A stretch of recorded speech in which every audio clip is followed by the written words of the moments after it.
time is it? 5:30, sir. Roger, Eagle, go for landing, over. Roger, understand, go for landing. Eagle looking great. Houston, the Eagle has landed. I have indeed landed, my friends, and welcome, welcome, welcome. Glad you could join me tonight. We're going to do a deep dive into the history and background of Monster Island, the first project that actually launched Compass Comics all the way back in 1998. So we're going to go down a little memory lane. We're going to show lots of artwork, and we're going to project into the future. So this should be a lot of fun. Let's do a quick hello. See who is here in the chat. Here on the Steadfast was the first one out of the gate. He was here at 11:22 this afternoon, right after I had posted this thing. Chris Juliano is here. Dan Genovese. JP Roca asks his eternal question, what is good? Dr. Mask Retro Elixir is here. Cigar Gangster. Robert Doan. Dr. Mask. Hot Dice. He says, what's up, crew? Tippy McKitty is here. Yes, Webb. All right, we got a good crowd coming in. There's always the people that get right out of the gate, and then the stragglers that come in, finishing up that last bite of dinner. I like the 7 o'clock shows. I think it's a good time. It's usually after dinner for most people, and it beats the traffic of a lot of streamers that go on at 8 o'clock, 9 o'clock, that type of thing. So that's why I like 7 o'clock. Plus, I get tired. I've been working all day, and my eyes get tired. And, I like to relax a little bit before I hit the bed. Otherwise, I'm too keyed up. So why don't we start with where the idea of Monster Island came from? So we got to go back to 1997, actually. Now, I, at that time, was under contract with DC Comics, still under exclusive, I believe, working on Detective Comics. I started to branch out and do some other things. Superman the Odyssey, Joker Devil's Advocate. I think we had finished all the Nightfall, Night's End, Night Quest stuff, and Chuck and I were working on individual stories of Batman. But things were changing. By 1997, 98, the boom of the 90s was starting to collapse. And that was affecting, everybody's comics, all the comic publishers' output. And editors that I knew were leaving, retiring, or being fired. And you start to lose your contacts, and you have to start fresh. And but more importantly, what was happening was there was a change in comics in the 90s. The Image Comics revolution, all that, which I never really got or cared for, that style of storytelling. And more than that, though, there was the comics were getting more violent. They were getting more sexualized, and they were being written for older, this aging demographic that had grown up with comics, but no new people were coming in, and so they were being written. And this continues to today, where they pander to this older demographic, and they don't see the need to reach back and get the younger readers to seed the future. But anyway, this was happening all the way back then, 30 years ago, almost 30 years ago, 25 for sure. And as I said, when you're under contract to DC, what they used to send everybody who was under contract everything they printed that month. So I would get a box from Quebecor, which had everything that they printed. Now, at the time, I had 3 daughters, and I still have 3 daughters, but they were all young back then, and I wanted to give them, comics to read. I wanted to kind of get them interested in comics. But what I found was that the comics that I grew up reading, that my mom could go to the luncheonette or the 7-Eleven and just pick out off the rack characters that she would know: Superman, Batman, Spider-Man,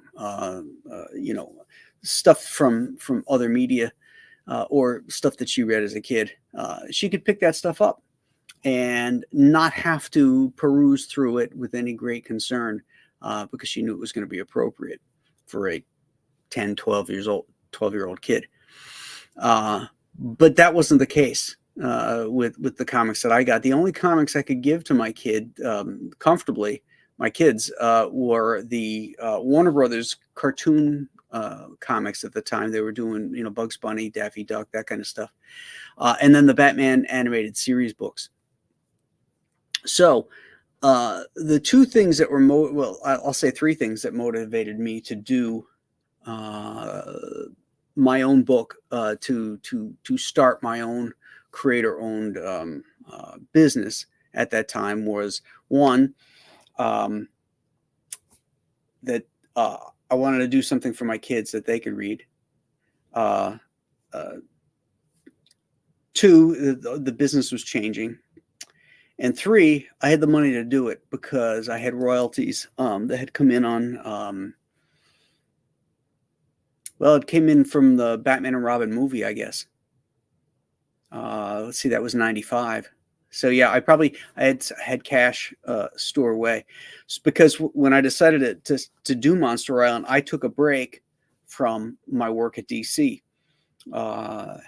Eventually, I started taking some jobs in as that money got depleted. But I'd worked on Monster Island for like 6 months with no money coming in, but I was able to support, keep the roof over my head and the lights turned on because I had that cash socked away.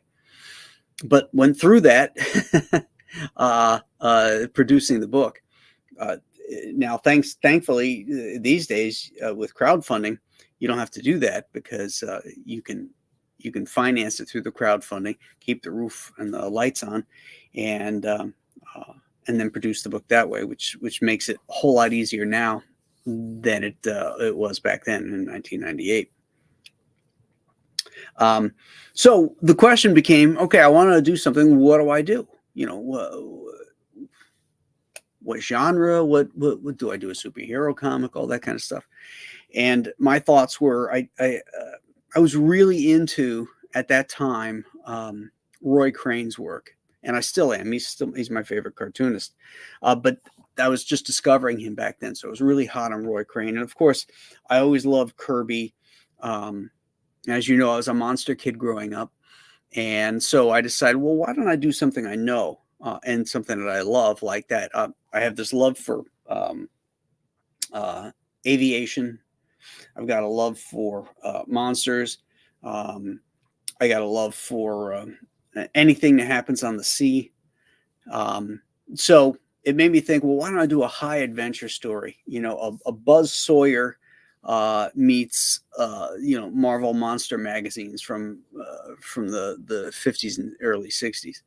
So that was my starting point. Now, for those of you that don't know who Buzz Sawyer is or who Roy Crane was, let me show you. This is a panel from Buzz Sawyer from the early 1950s. It looks like 1953. This is a newspaper strip, and Roy Crane was one of the greats. If you've ever seen my storytellers on him, you can't give him enough credit. He was one of the groundbreakers that invented some of the language we still use, sound effects, things like that, in his comic strip. And it was always full of high adventure, really well written and fun. There was a sense of humor to it as well, even though they could do, some the danger and the action was real. And then there was the romance between Buzz and his girlfriend and then eventual wife, Christy. And you can see this cute little panel right here. The strip had a lot of bounce and a lot of energy. And so that's where the idea came from, was to marry the two, marry Buzz Sawyer and Jack Kirby Giant Monster Comics. And so that's what I did, and that's where the idea came from Monster Island. And let's see here. Here's the cover for the first book. This is the original one from 1998, and I did a wraparound cover. Boy, it was amazing how much it cost me to get that color and separated. You know, they used to do old school separations, you know, different sheets and stuff. But you know, Photoshop was there, but you know, it wasn't what it was now, and I had to do it the old-fashioned way, and it was very expensive.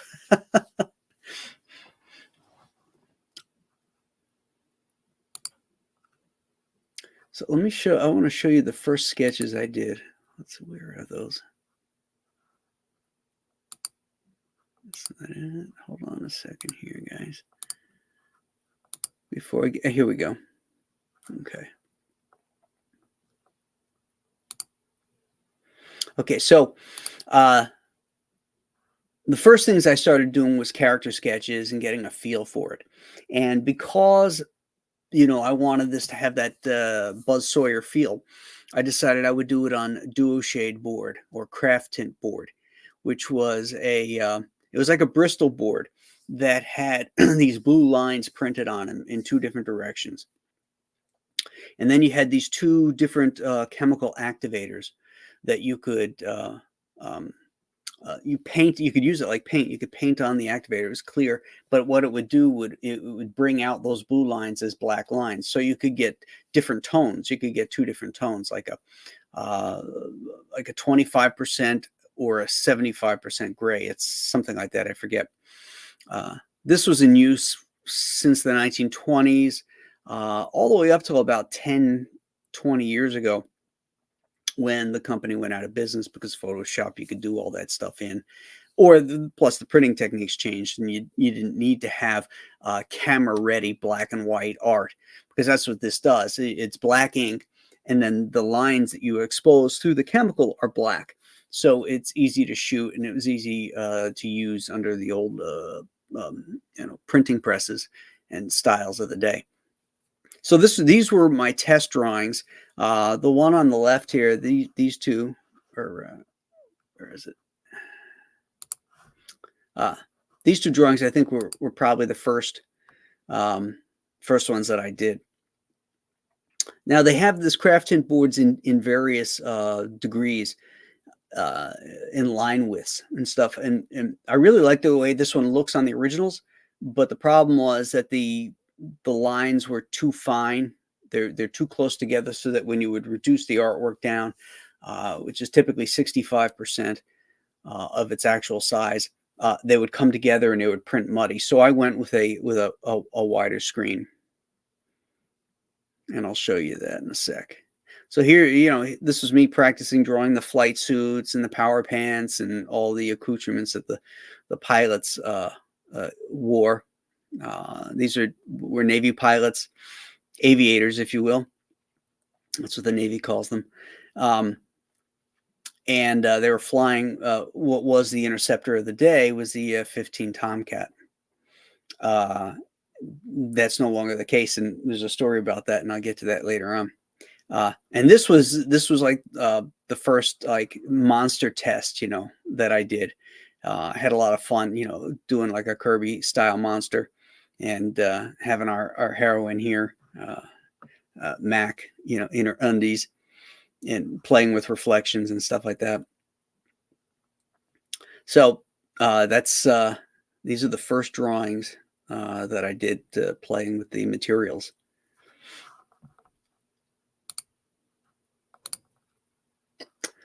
So then we move on to the actual work itself. And here we have the very first page, the splash page of Monster Island. I wanted something kind of graphic and sort of a throwback feel to it. Having these little vignette circles with the monsters on it, I thought was fun. Uh, I couldn't hand letter back then, so what I would uh, I couldn't. I didn't know how to do it on the computer. So what I did was I printed out all the dialogue, you know, um, on sheets of paper, and then I knew exactly how much space to leave for the word balloons, and then so I would draw the word balloons and ink them, and then cut out the dialogue and rubber cement it down on the board. So that Browning you see here, this is the actual original art. You can see the blue lines and everything, but the Browning you see here on the type is the rubber cement burning through or causing the paper change. So let me show you a couple pages here. This is another one that I really like. I love this first panel. I love the contrasts. I like the 1/3 rule, the design element of it. There's a lot of motion to it, and a lot of balance. I really like that one a lot. I like drawing planes. I like drawing fighter planes and pilots, in their gear and stuff. I find that a lot of fun. Hate drawing helicopters. I don't know why, but I do. Just ask Chuck Dixon. He tries to stick a helicopter in these stories for me. Let me just make sure here. I pop over and make sure I didn't miss anything. Okay. All right, good. Let's see. What's this one here? Here's another page from the original book.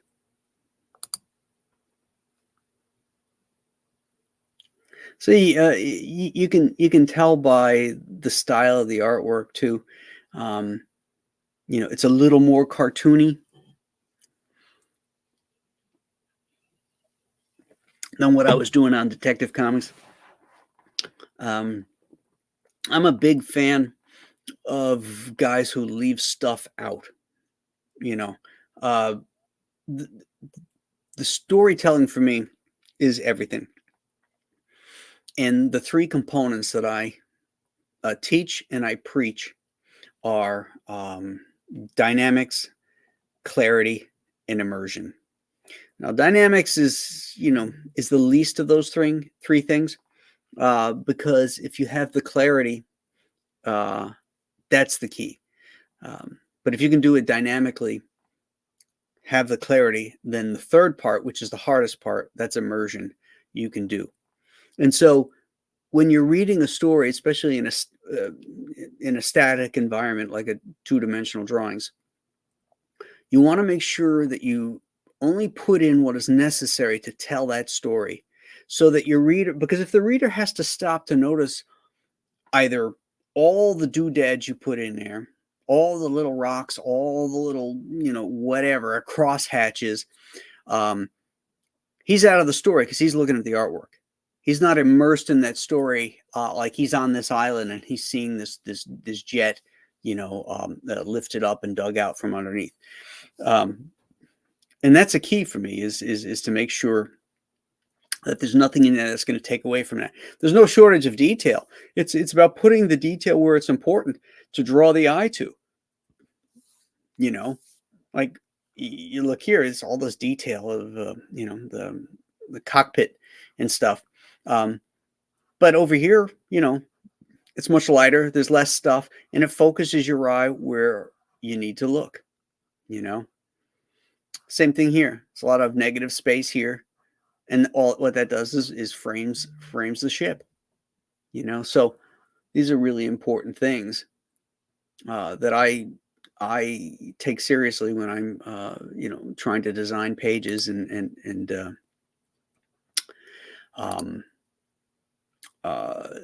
lay out the story. So Let me pop out of here real quick. Okay. So once I got the book done, I went through the radio channels. I got it in the Diamond catalog. It was a featured. I forget what they used to call those things. It was like a featured entry or something like that for retailers. So it was up front. They did a little piece on it and everything like that, and that was nice. Orders came in, and timing is everything. And at that point, when the book was done, it came out in October, I believe, of 1998. I started work on it earlier, probably around February, March, something like that. And I wanted it for in the October catalog, for Halloween type of thing. And the business was changing. The boom had busted, and sales weren't what they were. There was a period there you could put out anything in the 90s, and you could almost guarantee its sales. And I just missed that. So it sold, I forget how many, maybe 5,000 copies, something like that. It wasn't a big number. I mean, it paid for itself in that the sales was enough to cover printing costs and production costs and all that kind of stuff, but not the money that I blew through to keep the lights on. There wasn't that kind of profit on it. But it opened other doors for me, which is really cool because, yeah, it didn't make a profit then, but it's made a profit now, and it got me jobs at DC. The editors had seen and had never known that was a style I could work in, because they tend to buttonhole you.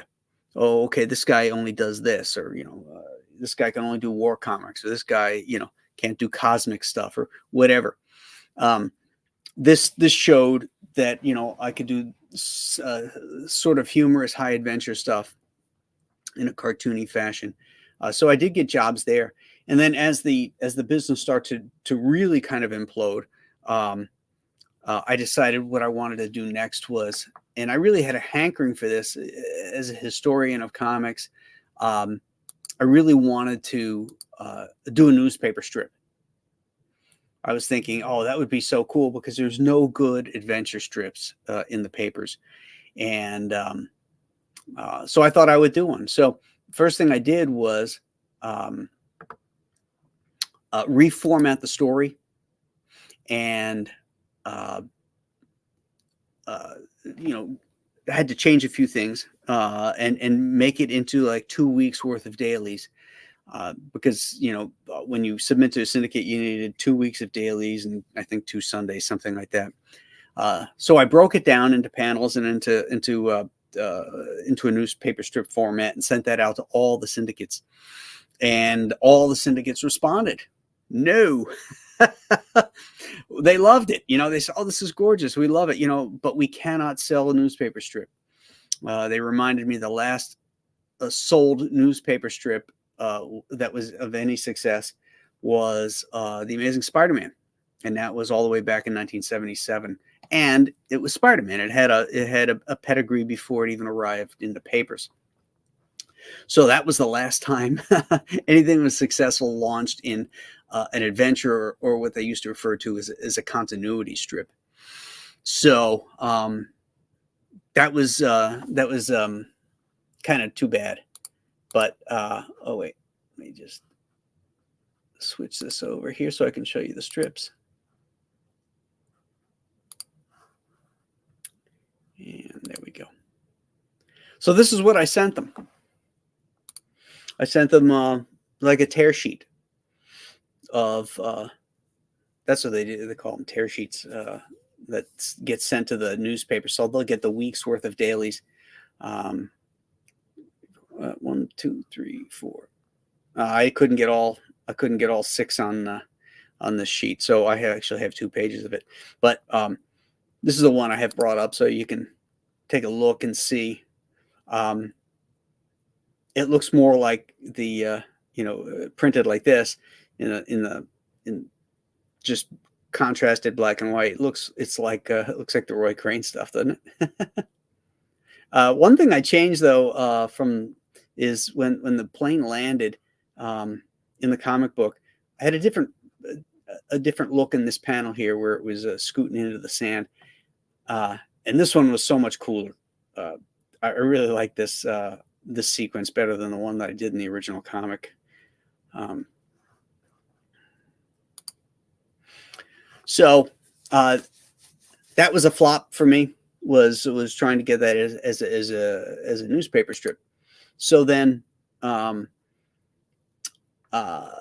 started going back and doing more work again at DC, and I got a call from the editor-in-chief at King Features Syndicate saying, yeah, we got to pass on Monster Island, but we do have an opening coming up on one of our pre-existing strips, Rex Morgan MD. Would you be interested in taking that over?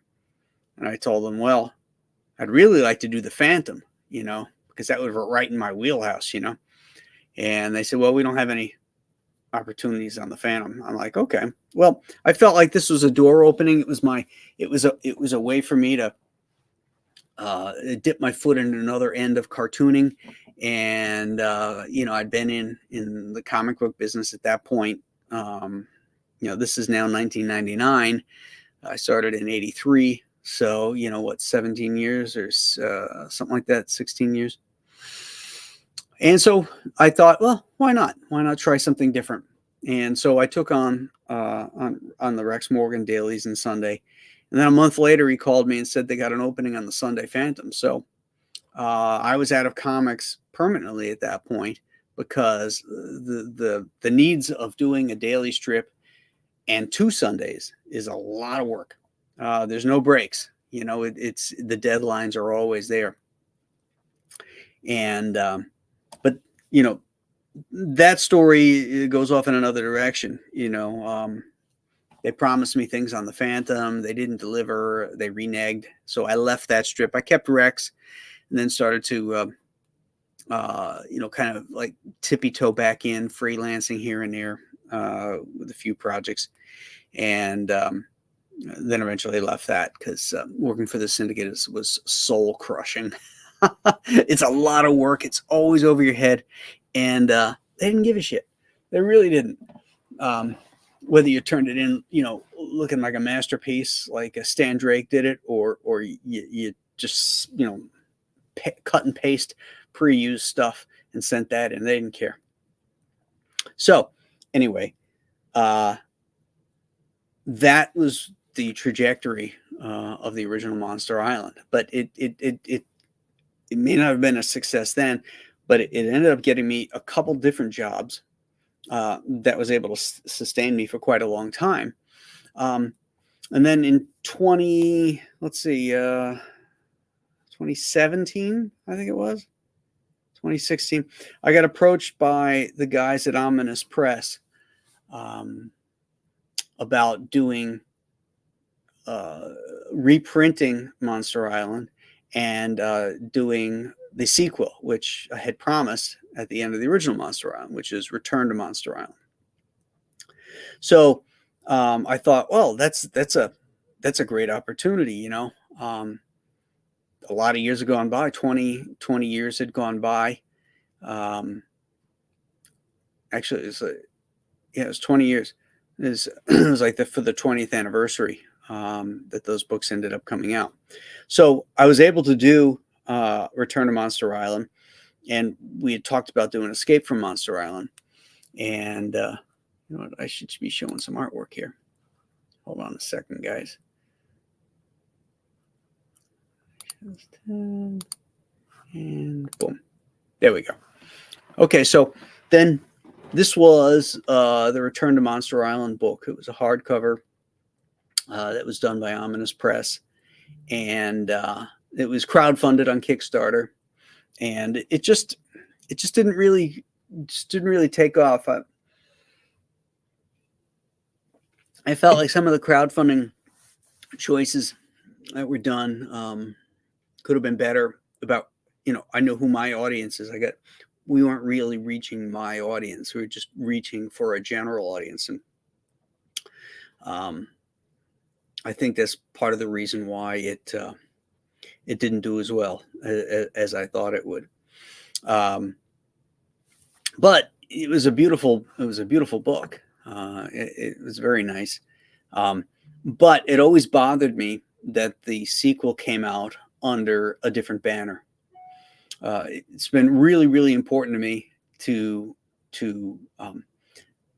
because once I got into crowdfunding with the Shinu, uh, and saw I could be successful at it, um, and each campaign got bigger and bigger with the Shinu, Alien Alamo, Two-Fisted Manly Tales, and the biggest one, Ghost of Metakumba Key. I wanted to bring back Return to Monster Island under the Compass Comics banner, so that the whole trilogy will have been published originally, or this one won't be originally, but it'll be under the Compass Comics banner. And this will have stuff in it that the other one didn't, I think, and it's going to be really cool. This one right now, Return to Monster Island. The sign up list is in the chat, or it's pinned to the top of the chat. You can go over there and sign up. And what you're going to get when you sign up is, once we launch in February, launch the campaign, just like my other books, you make the purchase on launch day. You'll use a special code because you're a sign up member, and your books get sent to the front of the line to get shipped out, regardless of what perk level you get. So it's always the sign up people whose books get shipped first, and you also get these unique collectible trading cards that are only available to people that are on the sign up list.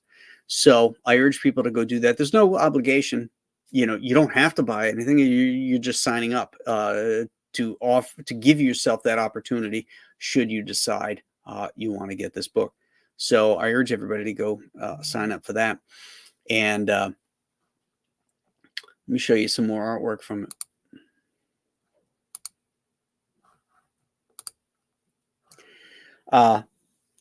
The difference between Return to Monster Island and the original Monster Island is that, of course, this is full color. The first one, as I said, I did it for two reasons in black and white. One was because I was trying to replicate that Roy Crane look, and the other was because it was a lot cheaper to print. And since that was my first time out of the gate, I wanted to make sure that I wasn't getting in over my head. So we fast forward here to Return to Monster Island, and I figure, most people want their comics with color in it. So here we go. We got full on, modern color on it.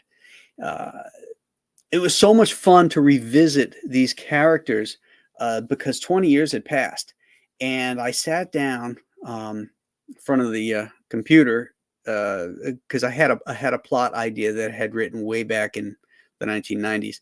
So I dug that out, and I thought, okay, yeah, this is pretty cool. I could still go with this. And I made some changes here and there, and I forgot where I was going with that. I made some changes to it and adapted it to some of the modern things that have happened, like in the U.S. Navy, for one thing. When we first met Mac and Duke, they were flying the Tomcat, which was a two-seater. You had your pilot and your Rio, which is what Mac was, the radar intercept officer. And the interceptor that the modern Navy uses, the F-18. And that was a single-seater. There are some two-seaters, but primarily it's a single seat. So I had to work I needed to get the two of them back onto Monster Island. So I needed them in the same plane. So I did some research, and I found there is a modified F-18 that is called a Growler, and it's a radar jamming plane. So I gave a reason why they needed to be in that, and it worked out great. I got them on the island, and I got two Russian pilots that were rushing over to get onto Monster Island at the same time, to kind of get some alien technology and change the balance of power. And they crashed on the island too. So now you've got the U.S. pilots and the Russian pilots on Monster Island, and they're trying to figure out, navigate their way through it and through the story.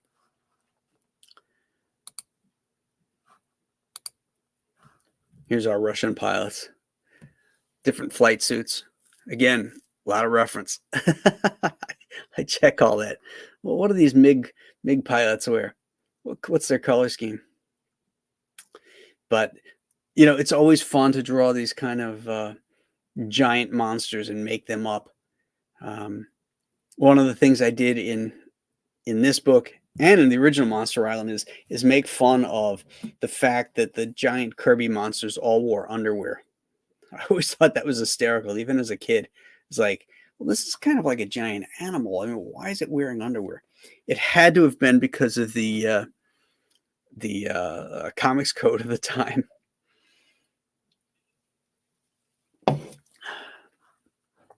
But I make reference to it in the stories. It was just kind of fun.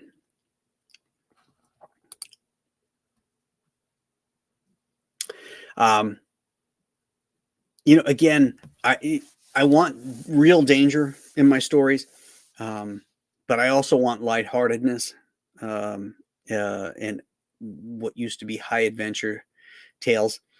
And these are the kind of things that I think really separate the Monster Island series from a lot of comics today. Focus on visual storytelling and making it fun and enjoyable for the reader, that they feel like, I know these people and they're a lot of fun to hang with. They do goofy things sometimes. I like to cartoon, there are points where, you can see, like, here, Max got dots for eyes, a lot of cartoonists back in the day used to do that. And I always like that look. I think it's fun.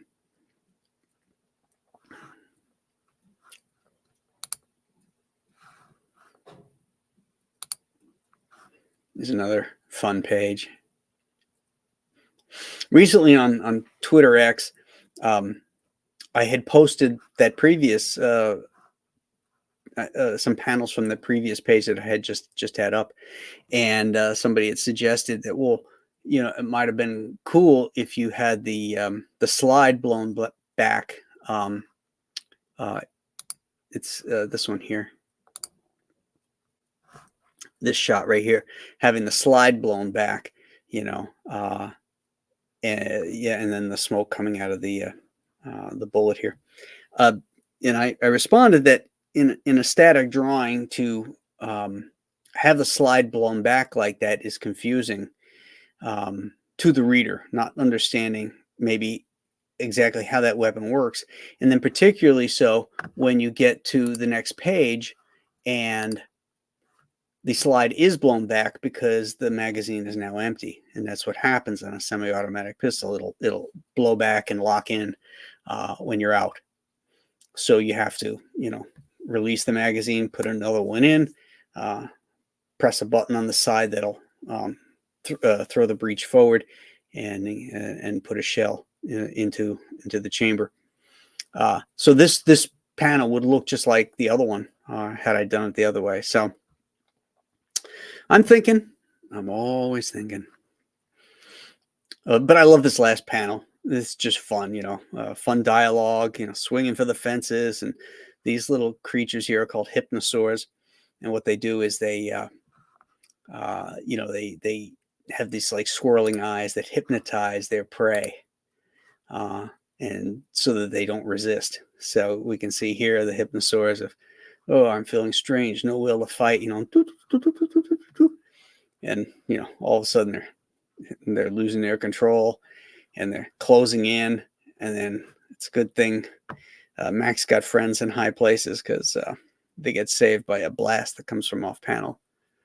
But you'll just have to read it to figure out what happens. So that will bring us to the future and what's coming up is going to be this, which I just finished today. Ta-da! Escape from Monster Island. I work plot style on these, so I've got, just broad outlines going through the entire story, and then what I'll do is, if you can see this, okay, I got a comic page over here. What I'll do is I'll lay out the story there, put my my notations, things I want to say, actual dialogue at times, and block it all in, and tell the whole story like this. And then what I'm going to do, I think, is that, I've been working digitally on the last few comics that I've been doing because it's a lot easier on my eyes. If I got to work on a small thing or small eyes on a background character, I find I'm like playing the trombone with the artwork. I can't get it into that zone. But with the digital, I can just pinch it, open it up, get it as big as I need it so that I can see it, and then do what I need to do and shrink it down. But having said that, all the original art for Monster Island and Return to Monster Island was done traditionally. And it would seem a shame to not do the third part of the trilogy the same way. So I'm going back old school, going back to plot, going back to paper layouts. And then what I'll do is I'll blue line them. I'll do the actual tight drawings digitally, and then print them out onto my Bristol in blue line, and then ink them again traditionally, so that we have original artwork. I just see I got a couple super chats here. Let me just handle these first before we go on. Mexican Iron Man for $10. Thank you, sir. Signed up for the email list. Looking forward to adding the new campaign book to my Nolan collection at my home spinner rack. Well, thank you, Mike. I really appreciate that. I appreciate you, and I appreciate your super chat. So Lazy for $20. That's a good cigar. Never read the original, but just saw some pages, and it looks like a fun read. Will the original be available on the next campaign? And yes, I did sign up. Excellent. Thank you so much. The answer is no. It will not be on the original this campaign because it's in limited supply. I'm talking about the actual 1998 version. I had a couple boxes of them, and they've been up on the Compass Comics website, and they're still there. So there's limited amounts. So if you're interested in getting one of the original 1998 versions that I showed up here on the screen, they are available at www.compasscomics.com. If one of the mods will put that into the comments, that'd be awesome. But thank you.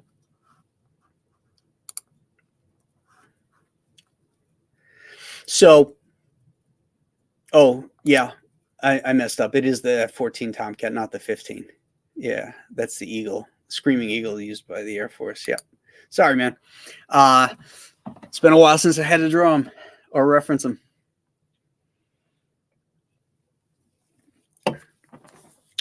So, where does that leave us now? Well, it leaves us with Escape from Monster Island. I came up with a really fun story for this thing. It's going to even be more over the top than the other ones. And some great humor scenes, which I can't wait to draw. I can see them in my head and how I'm going to pace them out for the best effect. And I'm really looking forward to that campaign. But, right now, I'm focusing on getting the plot done. I have some characters that need to be designed, so I'm working on those, and also building the campaign for Return to Monster Island, because we can't have Escape until Return comes out. And if you ordered Ghost of Matacumba Key, you'll see where Escape will pick up from. So there's as I promised, Ghost of Medical and McKee is going to tie all the stuff together. And there could be a surprise guest appearance by 2 naval aviators. I'm just saying. Setting things up for Escape from Monster Island. By the way, those books should be coming from the printer within the next 10 days or so. And then we'll begin our fulfillment on it. So thanks for your patience.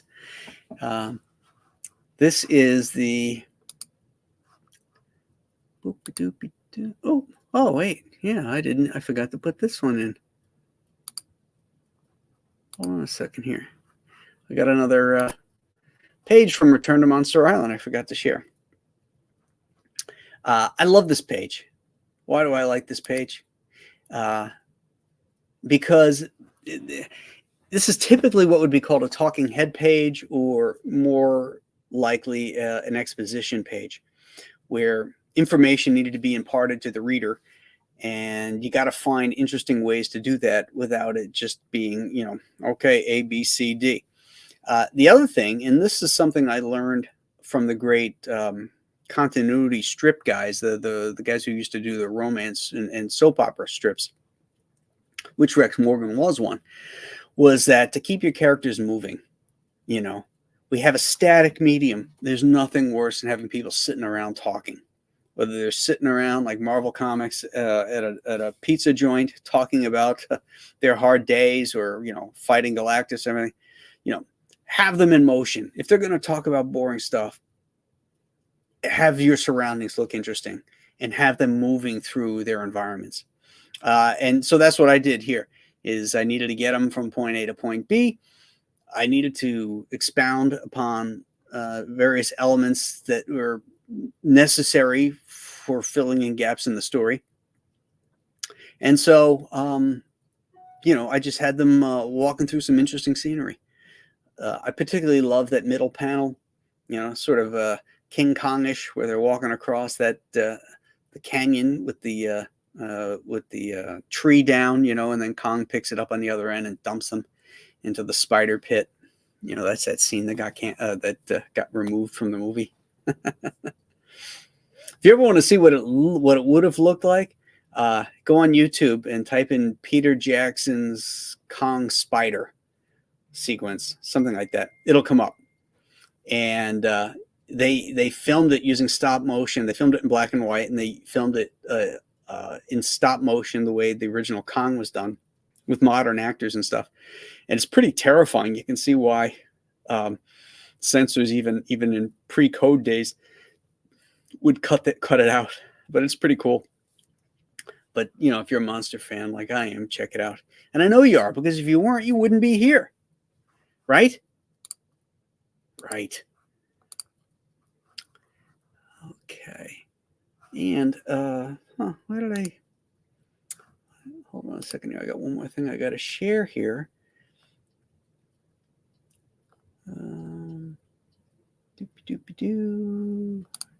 Here we go.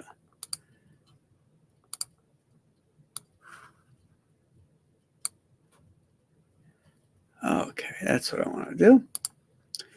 I've been talking about the Return to Monster Island. I wanted to show you what the new cover is going to be like on this book.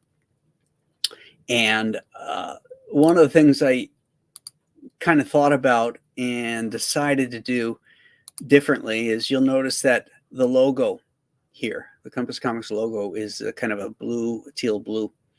That was the color of the original logo. It wasn't until I reactivated the company and the brand with the Chinook that I turned it red. And so it's been red for everything. But since the original Monster Island had the blue logo, I figure all Monster Island books should have the blue logo on it. And I think I'm going to actually do some blue logo shirts as well for the campaign to celebrate it. I thought that was kind of cool. I hope you guys do too.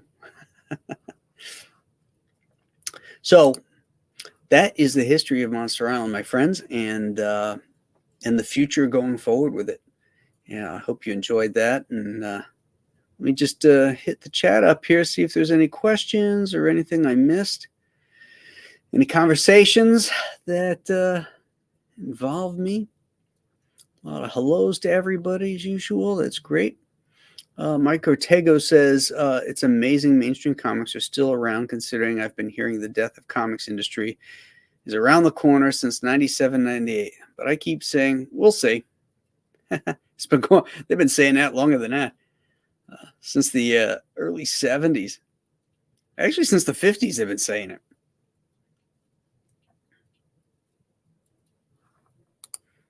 Batman Returns was 92. Yeah, but I wasn't talking about Batman Returns. I was talking about Batman and Robin, the one that Bane was in.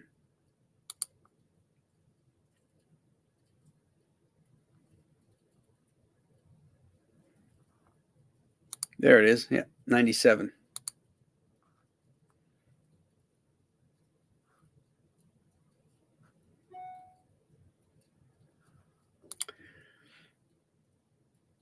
Newspaper strips really teach writers and artists how to tell and pace a story. Prince Valiant, Hal Foster is my favorite. Alex Raymond on Flash Gordon is stellar as well. Yeah, I like the illustrators, like the two you mentioned, but my love is for the cartoonists. The guys like, well, E.C. Segar, Popeye, my all-time favorite strip, Roy Crane, and then you get into the Kurosawa, the Scorchy Smith, and the Kniff stuff and the Robin stuff. Those are the ones I really dig. I can appreciate the illustrators, but they're not the ones I ever tried to emulate. You know, I like the power and energy in the cartooned versions. And that crazy heavy black inking line. Love that. Will there be a difference between the Return of Monster Island that you're releasing soon? Because I already have the big hardcover one from years ago. Yes, there'll be some other stuff in there. I'm going to put the Sunshine State crossover stuff in there. I'm going to put some behind-the-scenes stuff. And, of course, it'll have new and different covers. There'll be some variant covers as well. So, yeah, and, of course, the size will match the other Compass Comics books so that all of them on the shelf will go together.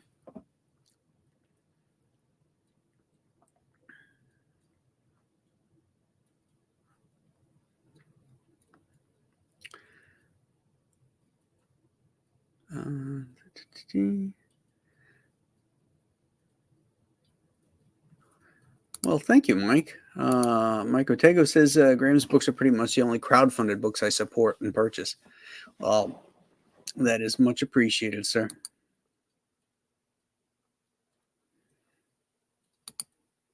The Angry Gamer says he had to leave the EVS stream. Oh, I didn't know he was streaming tonight. Same old Hershey's Kiss.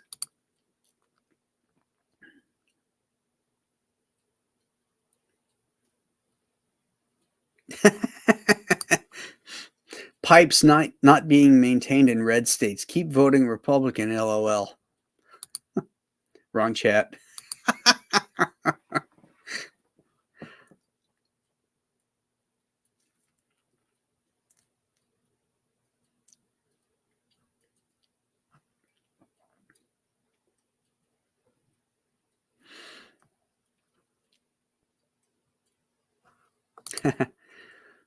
Just call me insane says putting detail where it's important. Ooh, yes. Writing this down.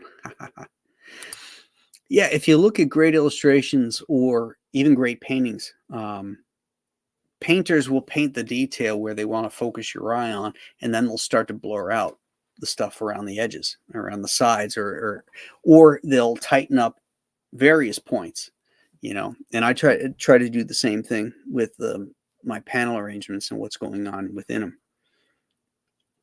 Alex Toth, Joe Kubert, or masters of that stuff. I look at their work and I'm like, oh, they make it look so damn easy. But it's so much easier to look at a white space and feel like you have to fill it. And so, oh, I'm going to put grass in there and some rocks and all this other stuff. And it's like, no, no, no, no. Do you want people to look at the rocks and the grass, or you want them to look at that crashed airplane or whatever it is that's the focus of that panel?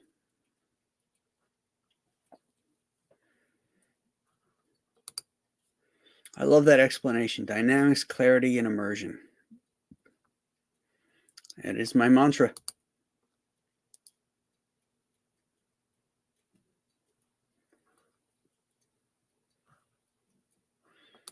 Dr. Mass says that it always amazes me. Good storytellers know what to show and what to leave out. Angela Curry is here. She says hello. Hello, Angela.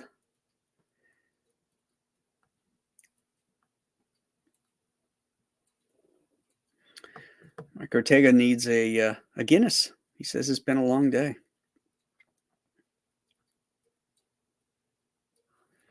JP Roca, thank you. That's a nice compliment. Graham's a real professional. He can do any style. You'll notice I tend to adjust my styles for the style of the story I'm working on. The artwork in the Chenoo is very different from the artwork in Alien Alamo, which is very different from the artwork that's in Ghost of Metacumba Key, which is different from the Monster Island books. It all depends. Some of them are closer together. Again, it depends on what the feeling is of the story that I'm trying to tell, what the flavor of the story is, and I try to adjust it for that so that I can achieve that third part. Remember, immersion. Rob Younce is here. Hello, Rob. Hyper Kaiju. You sent them these, and they said no. Those fools. Well, they did me a favor. I mean, comic strips, if you've looked in the paper, are smaller and smaller than ever. The Sunday comics, they changed the format.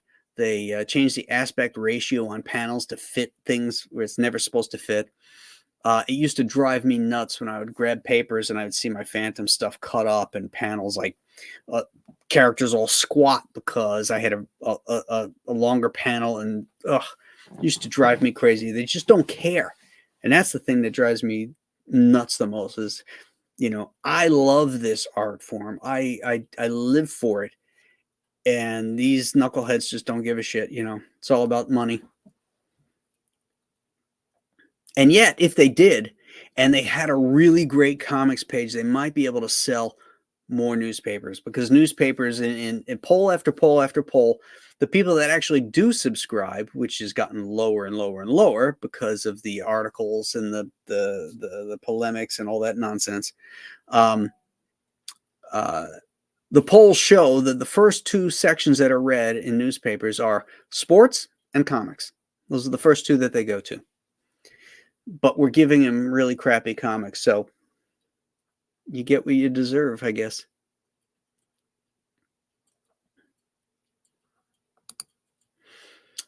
Yeah. I am going to put those in to answer the other question. Yeah. That'll be an extra. That'll be in there. I'll put those strips in as well.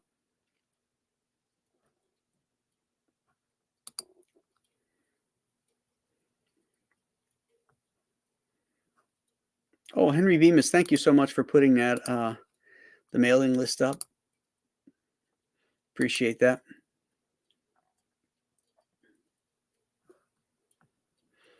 Black Spider says, hi, good evening, Mr. Nolan and everyone. Hello, Black Spider.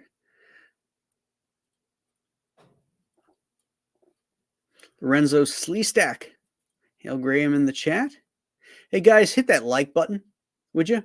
If you haven't done so already, hit that like button. Subscribe to my channel. Get my subscriber numbers up.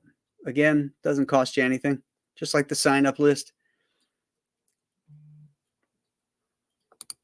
Henry liked the Chenoo and Alien Alamo. Excellent. I feel like the Chenoo's outside my house right now. We had like maybe a foot of snow, and we might have another foot or two tonight. JP Roca. Okay, you sold me. I just ordered the original printing of Monster Island. Awesome.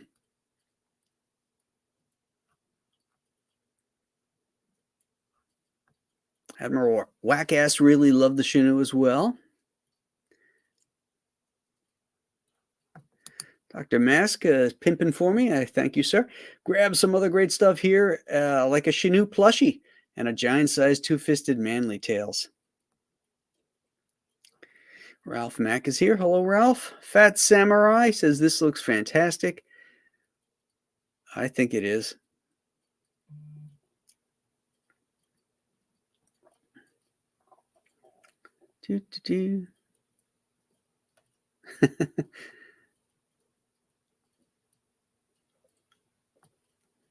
Some hellos.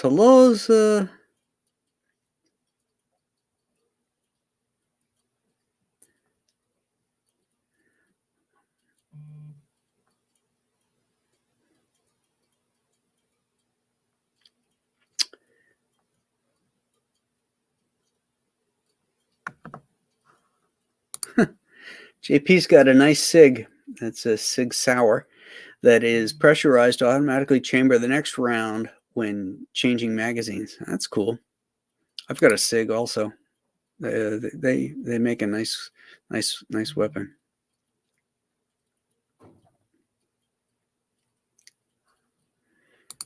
Oh, thank you, Angela. I hope your cousin loves it.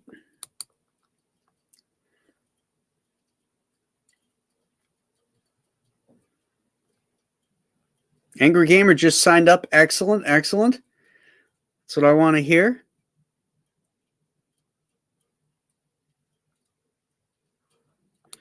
Gerald Lang. Hey, Jerry. I bought it from Graham back when it was released. Such a fun adventure read. Think Edgar Rice Burroughs' Land That Time Forgot meets 1950s B sci-fi and adventure movies. That's a pretty good synopsis. I'll take that. We did colorize it. We did a colorized version for the Omens Press version, and we had my guy Greg Wright do it. And I it's not that I didn't like Greg's colors. His colors are amazing.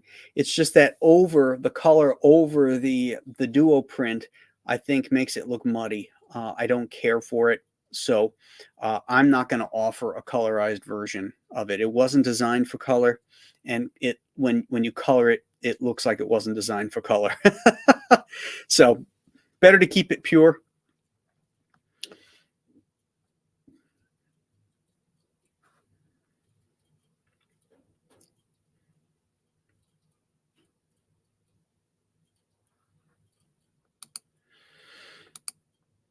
And the original duo shade was used. You have to get it. Can't get it anymore. I've got sheets of it here actually, left over, but they don't make the chemicals anymore. That's a problem. So you don't have the chemicals to bring out the shading.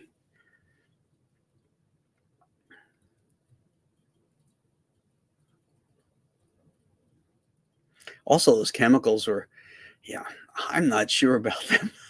When you open up, they're very strong spelling.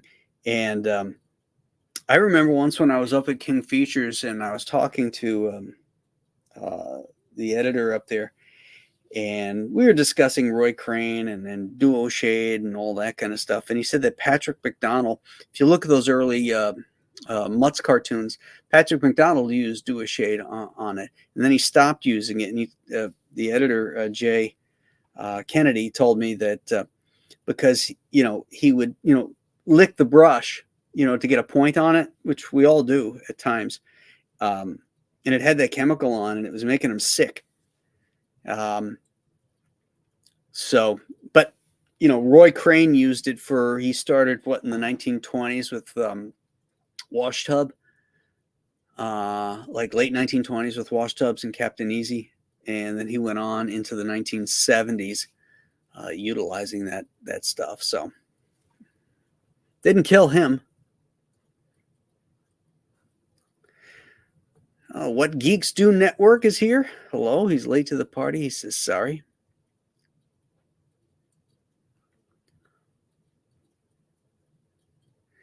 Chris Juliano says he loves the layouts like watching an IMAX film. Cool.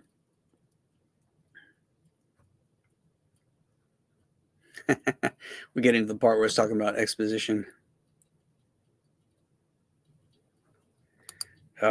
Stippling Vaughn mentioned stink bugs. Erg. Hate those bastards.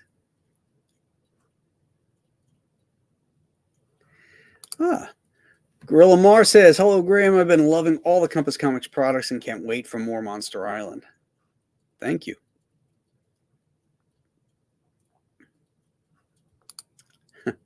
Unless you got one of those cool yellow logo misprint shirts. Yeah, those actually look pretty cool against the black.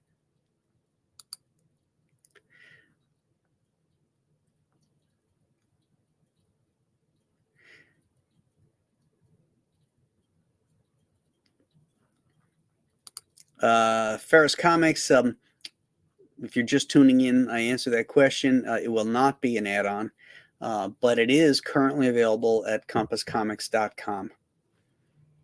So you can get it there. So you don't even have to wait till the campaign. You can get it now. Oh, Oz Legacy got one of the yellow shirts. Cool.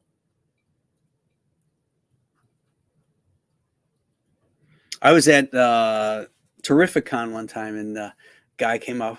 He had a booth set up as a dealer, and he came walking up, and he had the yellow Compass Comics shirt on. He's like, I'm like, that's awesome.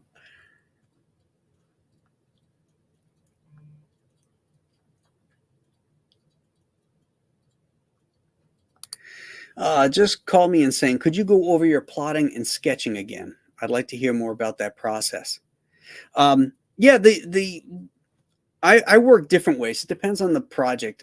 When I did the Ghost of Metakumbiki, I actually typed out an entire script as if I was giving it to another artist. But I never worked that way on Monster Island, and I decided I'm going to go back and do it the way I always have. And what that does is it allows me an organic process of storytelling where I've got broad ideas down, somewhat detailed in places to direct me and guide me in my story. And so I can look at a plot, paragraph or something. I say, well, how many pages is that going to take me? So I figure it out, and then I eventually get a page count.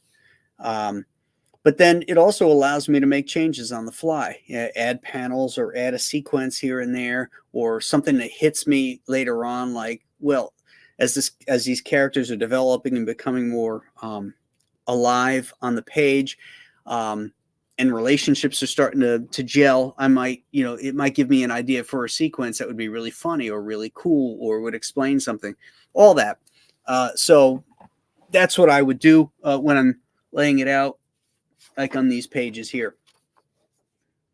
So I got plenty of room, plenty of room for my notes, the notations I would take when I put down the panels over here. So I don't have to, fill up the pen, because I'm working small. So, that way I don't have to put in a ton of detail. I can just concentrate on design, panel arrangement, and storytelling without extraneous detail or shading or textures or any of that other stuff. It's like, where are the figures? How are they relating? Are they clear? Are they dynamic? And all that kind of stuff. You can see them when you work like that. And then when I blow it up, that's when the details and all the other stuff will get put in. I like working that way, particularly on my own stuff. I don't like working that way on other people's scripts. Like if they sent me a plot, I feel like I'm doing all the heavy lifting for them. So, if I'm working with another writer, I prefer getting a full script from them. And if I need to deviate, add something, change something, then I know what my parameters are and I can do that.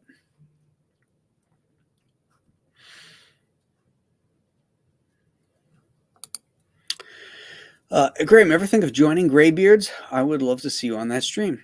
Well, I haven't been invited. So.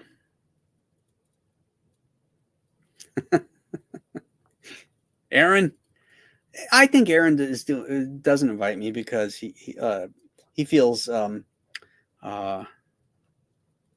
Feels terrible about not liking Abbott and Costello Meet Frankenstein. And he knows I'm right about the Star Trek movies. So, I think that's what's keeping him from inviting me. That's just my theory. I could be wrong.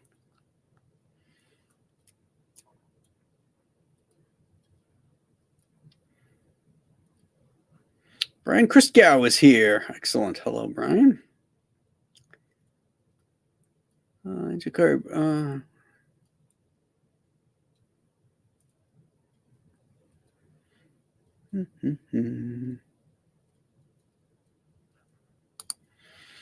Brian Norton, off topic, but hoping for a Niners versus Bills Super Bowl. Well, it's possible. It is definitely possible.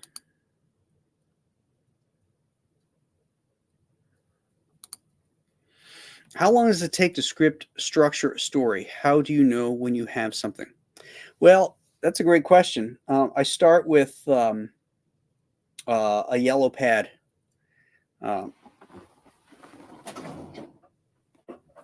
This one right here, as a matter of fact. I open it up and I write down ideas. Sequences, then you'll see notes. Notes on the side here, changing things, all that. So I'll start there, work out stuff, move things around, and then once I have that down, then I tighten it up in a plot. And then once I get that down to where I like it, that's when I sit in front of the computer and I type it up and expand upon it if necessary, or leave myself cues, so that when I get to the point where I'm laying out the story, I have notations there and don't forget blah, blah, blah, or that this character is wearing blah, blah, blah, or, stuff like that, to give me cues as I go along so that I don't forget stuff. How long does it take me to structure? That took me, let's see, I actually wrote the dates on there. I think it took me 4 days. I started it on the 14th and I finished today. So I worked the 14th, 15th, 16th, 17th, 4 days. Yeah.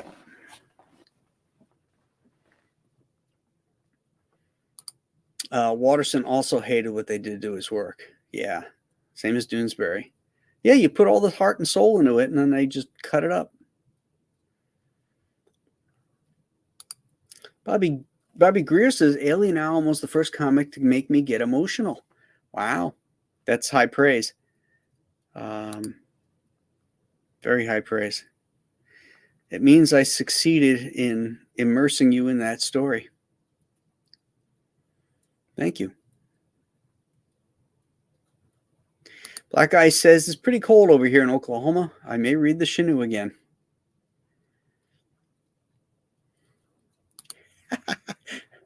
I know, right? Need that flamethrower for the snow, Graham. Make it happen. That place closed. That gun shop closed. And another one opened up down the road, but they don't have the flamethrowers.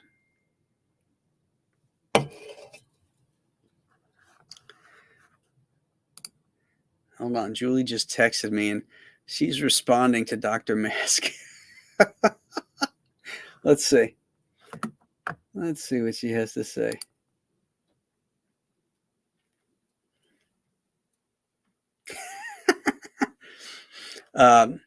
She says, not going to happen. Wah, wah, wah.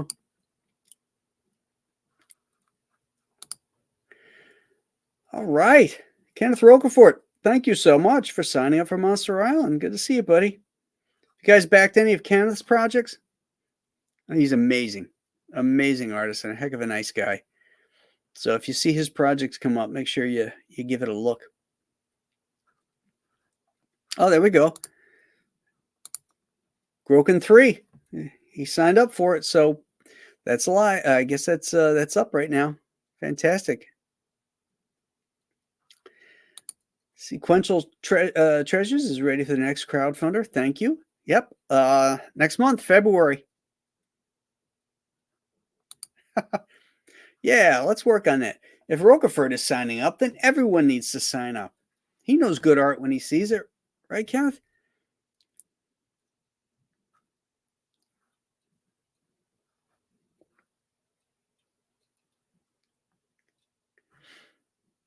Hey, John Kovaleski.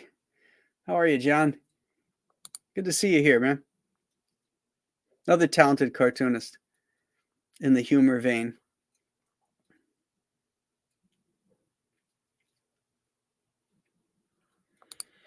Wow, Chris, thank you. I own a lot of big crowdfunded comics, and Compass comics are by far my favorite. Awesome stuff, never stop. We're not. We got Julie and I got big plans moving forward with Compass comics and stories and stuff like that. We're going to do a sequel to Shanu called Shanu 77. Lots of fun stuff coming up. Got another Joe Frankenstein will be coming out called The Eye of Ra, where the monster is in Egypt. Cool mummy stuff. Richard Gradwell is here. Hello, Richard.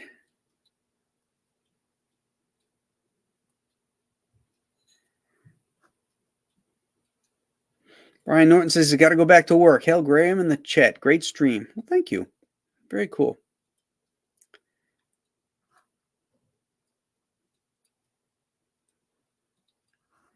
Horror Mike says Stan Lee wrote his pre-code stories for Atlas on a yellow pad.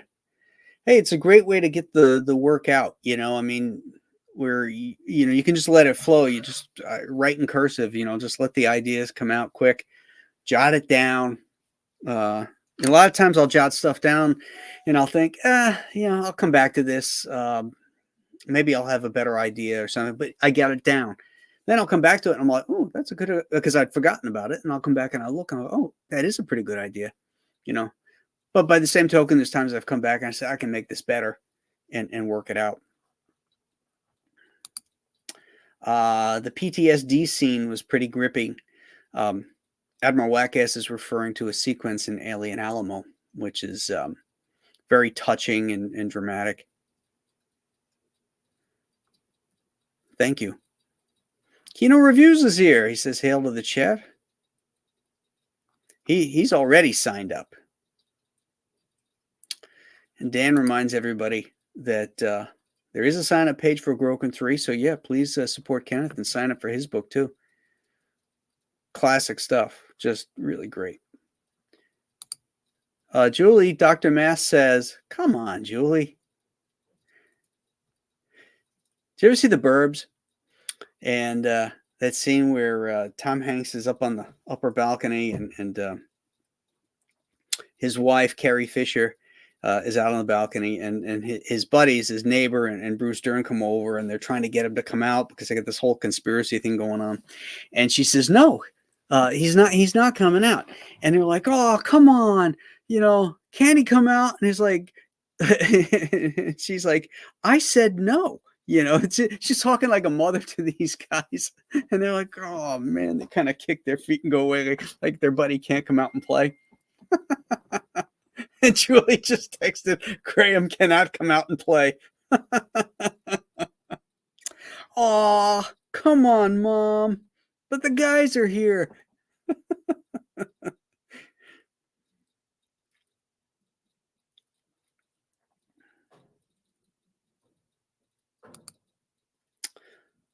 Stowman, question. I'm seeing a lot of independent comics being graded. Will they be listed in the buyer's guide?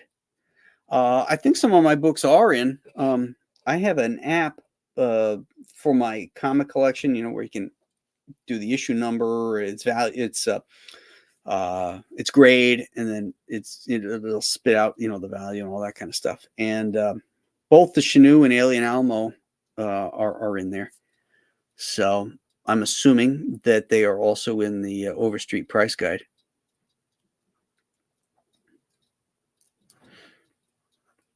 Metal Movies and Brewskis just signed up for Monster Island. Excellent, excellent. Oh, yeah, that's another one that I'm kicking around the back of my head. Any more Buck Thornton stories?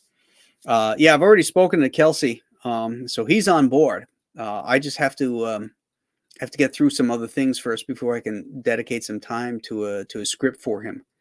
But I love that character, and I always wanted to do more stuff with him. So yeah, the answer is yes. There will be more Buck Thornton stories. In case you're wondering, Buck Thornton was a character in a story I wrote for Giant Size Two-Fisted Manly Tales. He's a bounty hunter off in the far future out in space. And it is really cool. It's called Buck Thornton Always Gets His Man. And Kelsey Shannon illustrated it, and it came out amazing.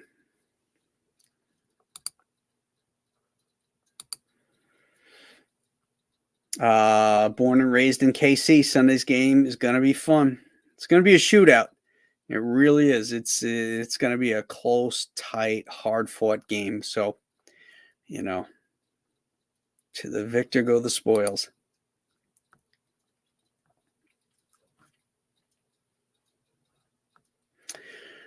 Marcus Kellegrew says, hail all. Some love for the burbs here.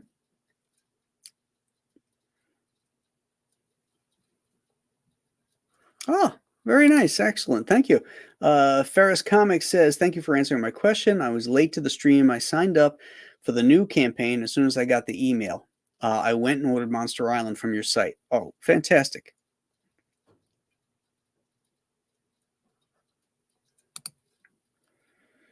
I know JC. I'm pretty sure I wouldn't have to send it to him because he's supported the campaigns and stuff, so he knows about them. Jimmy Reyes is here. Hello, Jimmy. You guys checked out Dragon Rage by Jimmy Reyes? It's good stuff. It's still live, still funding on Indiegogo, so check it out.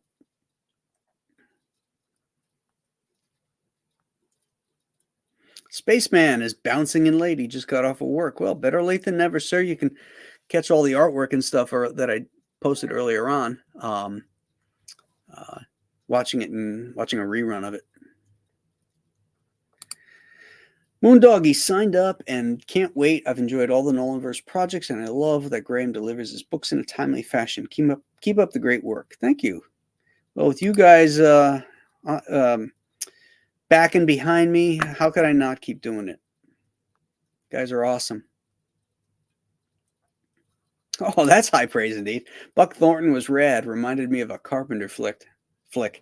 That's cool. Thank you. Hey, Graham, thanks for being a rare voice of reason. Well, thank you.